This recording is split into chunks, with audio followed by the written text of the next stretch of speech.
Le féminisme a gâché ma vie. À 63 ans seule, elle regrette d'avoir rabaissé les hommes pendant des décennies. Vous voyez ça là? Il y en a certaines là. Vous devriez en tirer des leçons. C'est-à-dire que la femme là en question, elle était là, ouais les hommes ci, ouais les hommes ça, machin. Aujourd'hui elle regrette. Voilà, il y en a beaucoup de cette génération, vous allez vous retrouver dans la même situation. Moi je vous le dis. Là, vous allez faire les manignes peut-être dans les commentaires à me dire ouais, mais qui a dit qu'on avait besoin d'hommes, fian. Regardez, 63 ans, elle est seule, hein. Et elle regrette. Non, parce que moi, je veux bien le féminisme, etc., machin et tout. Mais arrêtez vos bêtises sur les réseaux sociaux. Parce que certaines, là, elles sont là à tirer sur les hommes H24, hein. Mais ce sont les premières à courir derrière les hommes. Que les réseaux sociaux ne vous mentent pas. Que les réseaux sociaux ne vous mentent pas. Il y en a certaines, elles se donnent un genre sur les réseaux sociaux. Moi, je suis girls, etc. Mais derrière, ça court derrière les gars. Elles vous disent, ouais, moi, j'ai pas besoin d'un gars. Ouais, les hommes, moi, je préfère m'éloigner des hommes, etc. Mais derrière, vous savez pas ce qu'elle fait pour les hommes qu'elle déteste. Non, parce qu'il faut être cohérent jusqu'au bout. Quand vous avez ce discours-là, soyez cohérente. Parce que vous pouvez pas venir me dire que, ouais, vous tirez sur tous les hommes, etc. Mais derrière, tu te mets en couple avec des hommes. Ça n'a pas de sens. Donc, s'il vous plaît, les filles, remettez-vous un peu en question. Je veux bien qu'il y a certains hommes qui sont mauvais et eux méritent qu'on puisse les descendre plus bas que terre. Mais encore une fois, ce ne sont pas la majorité des hommes. Donc, à un moment donné, les filles, s'il vous plaît, arrêtez. Arrêtez un peu avec vos bêtises. Ce type de témoignage sert d'avertissement. Mais attention aux raccourcis. Ce n'est pas le féminisme qui détruit une vie, c'est l'accumulation de mauvais choix relationnels, plus incohérence idéologique. La vraie leçon, évite les profils qui passent leur temps à dénigrer l'autre sexe. Quelqu'un qui méprise structurellement ne peut pas construire sainement. Hostilité aujourd'hui égale instabilité demain. Deuxième point. Regarde la cohérence entre discours et action. Je n'ai pas besoin des hommes, mais vie centrée sur la validation masculine égale drapeau rouge. Enfin, pense long terme. Le marché relationnel évolue avec l'âge.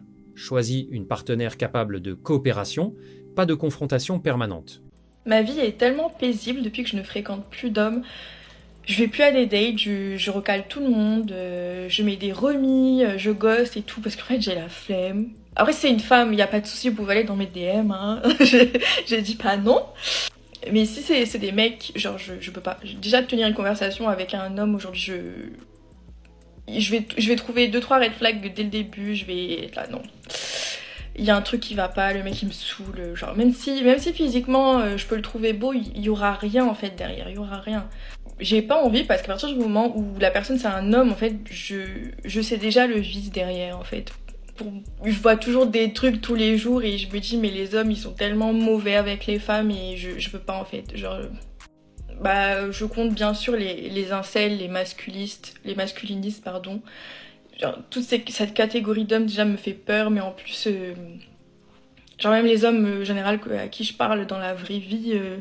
À part s'ils sont gays, là, ça me dérange pas. S'ils sont gays, je les adore, en tout cas. Mais si c'est des mecs hétéros, franchement, je vois plus l'utilité de parler à un homme en 2026, en fait. Genre, je suis tellement bien, genre, juste entourée de femmes, en fait. Juste des femmes autour de moi et sortir avec des femmes, ou sinon, rester chez moi, bien évidemment. Mais voilà, genre, je vois plus l'utilité, et puis je suis trop bien, genre, je suis trop en paix, genre j'ai pas à me soucier qu'un mec me mente, me trompe ou quoi. Et parce qu'en fait, ouais, ils mentent tous, genre. Ils mentent tous. Même sur un petit truc, ils vont mentir en fait. Et genre, franchement, j'ai la flemme et voilà. Fréquentez que des femmes en fait. Restons entre femmes et puis voilà.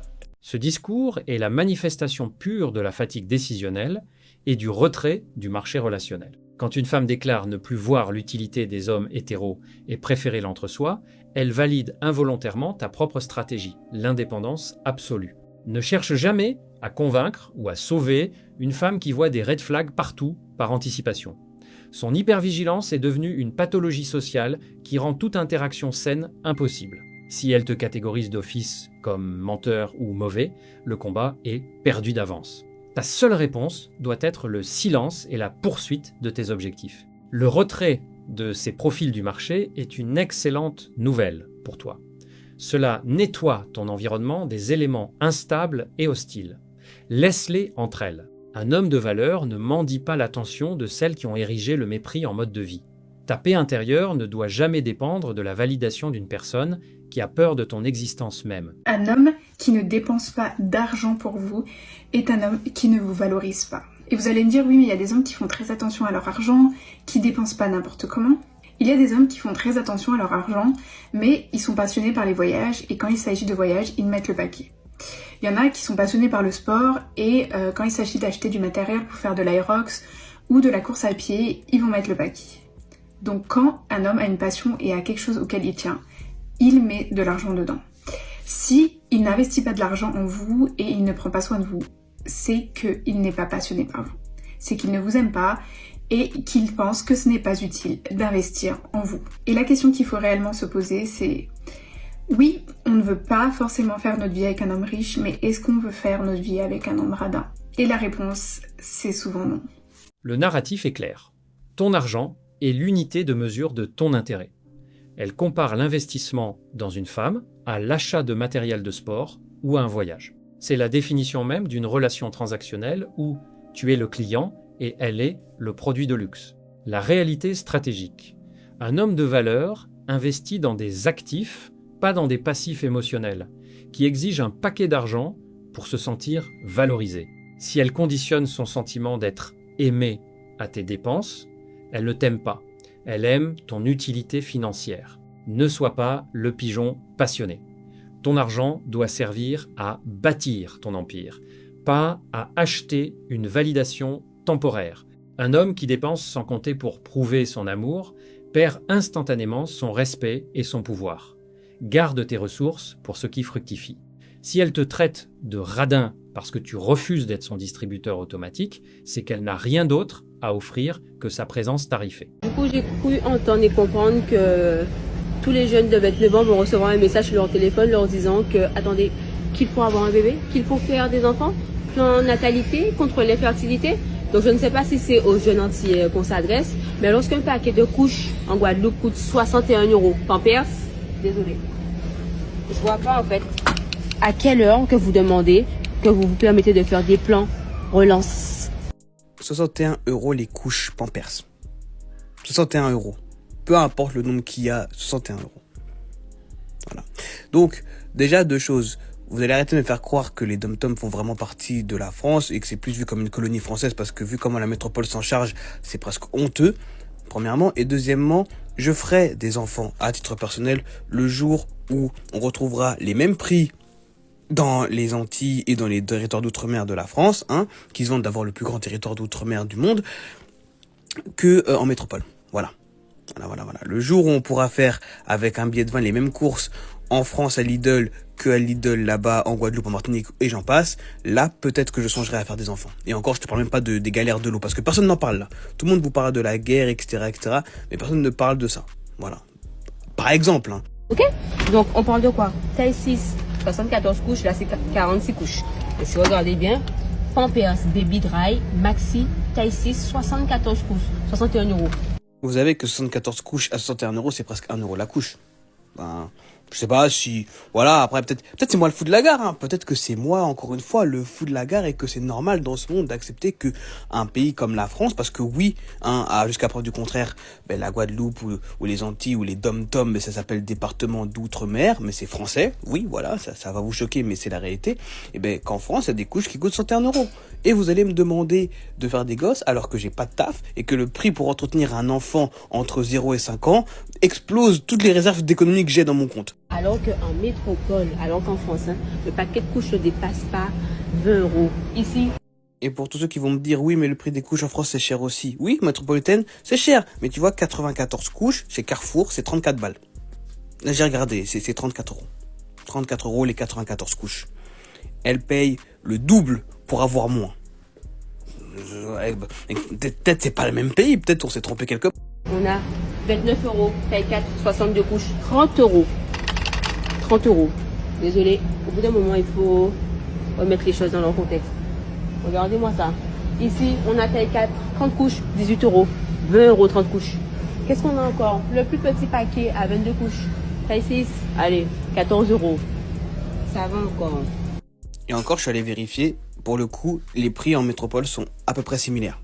T'as vu pour les ceux d'en haut. Mais les Big Economy Pack, ils sont une marge de bâtard. Ceux d'en haut, je ne dis pas. Ceux d'en haut, oui, effectivement, c'est à peu près les mêmes prix. J'ai regardé. Voilà, comme ça, je suis honnête. Il y a un équilibre, tu vois. Mais en bas, là, quand tu regardes les packs du bas qui sont censés être économiques, peut-être de moi, tu te fais arracher le cul, voilà. Taille 5, 24 €. Pardon. 61 €. Là, c'est le best. Notez bien. Plan relance pour les jeunes. 29 ans, c'est ce qui vous attend. Moi, je vais dire, si vous donnez un logement et un taf, un salaire aux jeunes de 29 ans, il n'y a pas de souci, je vous fais les gosses. Il n'y a pas de souci, je vous fais les gosses. Si tu me donnes les deux, un logement, mais décent, tu vois, où on peut vivre à 3 de manière convenable, d'accord? Un taf aussi, ok? Dans une zone où il y a quand même un minimum d'espoir pour mon enfant de sortir, ok? Parce que je suis désolé, il y a quand même une sacrée diagonale du vide dans ce pays, voilà. Là, peut-être qu'on peut parler. Mais sinon c'est mort. Ah oui, et surtout, et toujours, voilà, les Antilles, voilà, ce serait bien qu'elles soient remises, peut-être, un jour, on sait pas, voilà, mais remises, je sais pas, considérées en tout cas comme un département français, enfin, je sais pas, comme des départements français. Non, parce que, à ce qui paraît, ça fait partie de la liste des départements, mais que sur le papier, visiblement. Un homme ne doit pas attendre que l'État ou la société lui offre un appartement et un job pour bâtir sa lignée. La réalité est simple. Si tu n'as pas les ressources pour protéger et pourvoir aux besoins d'un enfant, tu n'es pas prêt pour le marché relationnel sérieux. La plainte sur les prix est un aveu d'impuissance. Un homme de valeur construit son empire, malgré le contexte, il ne demande pas la permission au gouvernement. Ne te laisse pas distraire par les revendications politiques ou sociales. Ta mission est de sécuriser ton propre terrain. Si elle voit des obstacles partout, elle ne sera jamais une partenaire de construction, mais un poids mort qui attend des subventions pour avancer. J'ai envie d'être vulnérable aujourd'hui et j'ai envie de vous parler de 3 choses qui puent quand on est mère célibataire. Parce que je trouve qu'il y a plein de filles sur les réseaux qui romantisent le fait d'être une maman célibataire, qui montrent, parce qu'effectivement il y a plein de bons côtés à être maman célibataire, mais il y a quand même plein de freins et je voudrais en parler aujourd'hui. La première chose, c'est tout ce qui touche au côté financier, donc ça c'est pas une surprise. Quand vous êtes toute seule à subvenir aux besoins de vos enfants, que ce soit émotionnel ou financier, peu importe, c'est compliqué. Mais tout ce qui touche à l'épargne, est-ce qu'on en parle pour les mamans célibataires? Est-ce que vous épargnez pour vos enfants? Non, parce que pour moi, c'est une de mes difficultés premières. Alors, il faut savoir que quand je me suis mariée avec mon ex-mari, j'avais le souhait d'éduquer mes filles dans une atmosphère financière la plus tranquille possible. J'avais de l'ambition pour elles, comme tout parent devrait avoir pour son enfant. Et je voulais vraiment qu'elles aient à s'en faire le moins possible quand serait venu le temps de l'adolescence, du début de l'âge adulte, etc. Je voulais qu'elles fréquentent, pourquoi pas, des écoles privées. Je voulais leur payer leur permis de conduire, leur acheter une voiture. Je voulais payer, pourquoi pas, leur loyer si elles décidaient de faire des études. Mais même avant ça, je voulais vraiment qu'elles aient plein d'activités extrascolaires. Tout ça, ça a un coût. Enfin voilà, j'avais en fait plein d'ambitions pour mes enfants. Et du coup, quand je me suis retrouvée seule à subvenir aux besoins de mes enfants, c'est vraiment une ambition que j'ai dû revoir à la baisse, pour pas dire complètement annulée. Donc je vais vous dire comment moi je fonctionne avec mes enfants sur l'aspect financier. C'est très simple, j'épargne vraiment un minimum, donc le minimum vital pour elles, pour leur avenir. Voilà, j'épargne vraiment une petite somme. Mais à côté de ça, j'essaie de ne pas les priver et j'essaie vraiment de les cultiver un maximum. Donc on essaie de faire plein de sorties.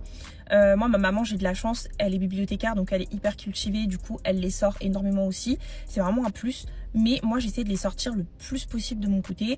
De faire des expos, de faire des parcs, qu'elles s'amusent, de faire des bons restos. J'essaie de les emmener le moins possible dans les fast-foods. On habite dans un endroit où il y a des fast-foods à chaque coin de rue. Je dénigre pas, bien évidemment, c'est hyper pratique, de temps en temps j'y vais, etc. Mais je préfère ne pas les emmener à Quick ou peu importe, où ma fille souhaite manger genre le tacos, etc.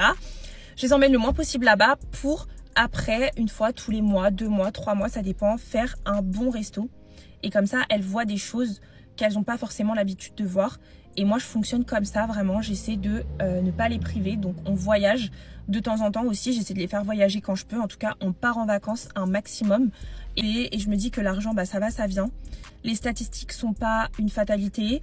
Et que les souvenirs, c'est ce qui va rester. Alors que on ne sait pas ce qui peut se passer demain. Et que j'ai pas envie de regretter si jamais il m'arrive quelque chose. La deuxième chose qui pue, je trouve, c'est tout ce qui touche aux hommes. Et même pas forcément quand on veut refaire nos vies. Juste ce qui touche aux hommes. Quand vous êtes maman célibataire, vous n'êtes pas en position de force dans cette société. Bien au contraire, vous êtes maman, seule, une femme.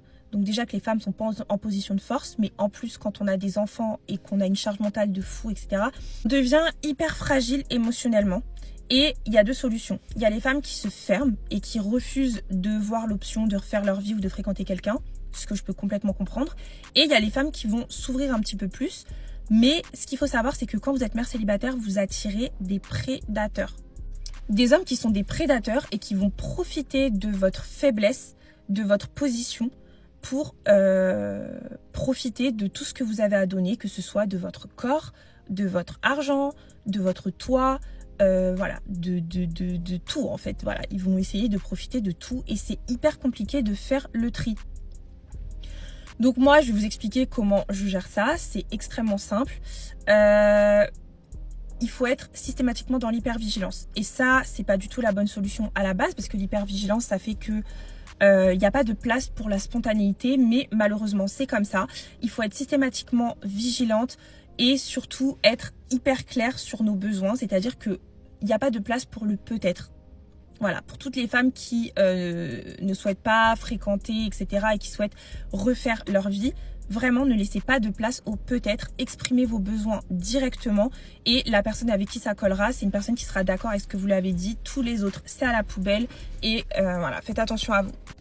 La troisième chose que je trouve compliquée, c'est le fait de devoir être dans une énergie masculine pour contrebalancer l'absence du père.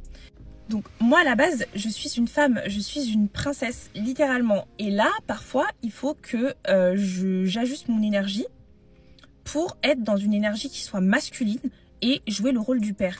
Et en fait, rien ne pourra combler l'absence d'un père. Mais en tant que maman, quand on est face à nos enfants, parfois, quand on est seul, voilà, quand on est maman célibataire et qu'il n'y a pas de présence masculine, on est obligé de se mettre dans cette énergie masculine pour vraiment contrebalancer. Et moi, je trouve que c'est quelque chose qui est hyper dur. Je rajouterais même quelque chose que je trouve très dur, c'est le fait d'être le seul support émotionnel de nos enfants. S'il y a des femmes qui comprennent ce que je dis, mais pitié, je trouve que c'est une des choses même les plus dures. De devoir déjà gérer nos propres émotions à nous dans la difficulté qu'on vit, parce que être seul avec ses enfants, c'est pas forcément facile. Mais en plus de ça, de devoir supporter émotionnellement et soutenir émotionnellement, gérer émotionnellement un enfant, surtout un enfant qui n'en est plus un et qui passe à un âge supérieur, quoi, à l'âge un adolescent, etc. C'est compliqué. Donc voilà, j'avais envie de me plaindre. Dites-moi s'il y a des mamans célibataires qui se reconnaissent dans mes propos. Voilà. Pour un homme, la vigilance est de mise. Une femme, dans cette position, cherche désespérément un substitut de pourvoyeur et une ancre émotionnelle pour compenser l'absence du père. Elle appelle cela des prédateurs, mais c'est souvent une réaction au fait que les hommes de haute valeur évitent de prendre en charge les conséquences des choix d'un autre. Ne sois pas le sauveur d'une ambition déchue. Si tu t'engages avec une mère célibataire, sache que tu n'auras jamais la priorité. Tu es un outil de stabilisation. Sa vocation de princesse est en conflit direct avec sa réalité de chef de famille par défaut. Un homme doit privilégier la construction de sa propre lignée plutôt que de financer les souvenirs et les restaurants d'une structure déjà brisée.